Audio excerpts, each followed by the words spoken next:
তুমি আমার কিসের জন্য ফটো মারো? তোমার ফটো মারবো না কি করব? তুমি পেছনে না পেছনে বাতা। প্রেসিডেন্ট আমার কাম থাকবে ভাই, তুমি কিসের পাল? কিসের কথা বলছো? কিসের কথা আমার বলছো? কাম আমি করব। প্রেসিডেন্টের কাম প্রেসিডেন্ট করে, আমি প্রেসিডেন্ট হিসেবে আসছি নাকি? আমার কাম করবে রাইছি। কথা বলবো ভালো করে কইও। কেন ভালো করে কথা বলছো? কেন খারাপ করে কথা বলছো? আমাকে কেন খারাপ কথা বলছো তোমার? তুমি কিসের জন্য আমাকে ভিডিও করো? ভিডিও করবো না কা? কি অধিকার? কিসের ভিডিও করবো না? কি অধিকার? কিসের অধিকার? তোমার অধিকার আছে নাকি? তুমি আমার ভিডিও করলা না? তুমি কার অধিকার? আমার ভিডিও করলা না? ভিডিও করবো। ভাই গো, তোমার ভিডিও করবো। তুমি কি তুমি কেরা? তুমি কেরা? তুমি কেন ভিডিও করো? তুমি ভিডিও করলা না?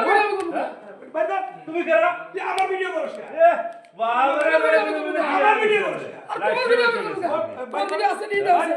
ভাই গো, তোমার অধিকার আছে। তোমার ভিডিও আছে নি? তুমি কি সুপ্রিম নাকি? তুমি জেলা পরিষদ এসব কি? ভালো বলেছে কিন্তু। হ্যাঁ? আমরা পাবলিক না? তোমার ভিডিও আছে নি দাও। আমি ভালো করছি। না না ও কি বলো বলো। ভাই, আমার ভিডিও করছ না? তোমার ভিডিও আমি করবো কা? তোমার ভিডিও করবো। জেলা পরিষদে হইছে তা কি বলেছে?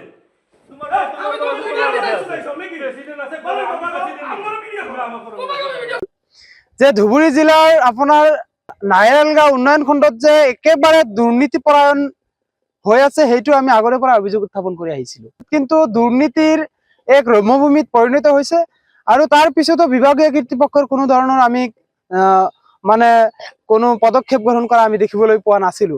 উন্নয়ন খণ্ড কাৰ্যালয়ৰ কাম কাজৰ ক্ষেত্ৰত হয়তো মিল নথকাৰ কাৰণে বা বিভাগীয় কৰ্তৃপক্ষই কমিশ্যন নোপোৱাৰ কাৰণে সেই নাইৰালগাঁৱৰ কাৰ্যালয়ত আহি আটানি কাৰ্যালয়ৰ বিষয়া বা প্ৰতিনিধিসকলে নাইৰালগাঁও উন্নয়ন খণ্ড কাৰ্যালয়ত আহি যিনে ধৰণে এক অপ্ৰীতিকৰ পৰিস্থিতিৰ সৃষ্টি কৰিছে, উত্তপ্ত পৰিস্থিতিৰ সৃষ্টি হৈছে, ইয়াৰ এক দুৰ্ভাগ্যজনক। আমি ধুবুৰী জিলা আয়ুক্ত মহোদয়ক দাবী উত্থাপন কৰিছো যে আচলতে এই কাৰ্যালয়সমূহত আচলতে যে দুৰ্নীতিপৰায়ণ হৈ আছে এইটো কিন্তু স্পষ্টকৈ বুজা গৈছে।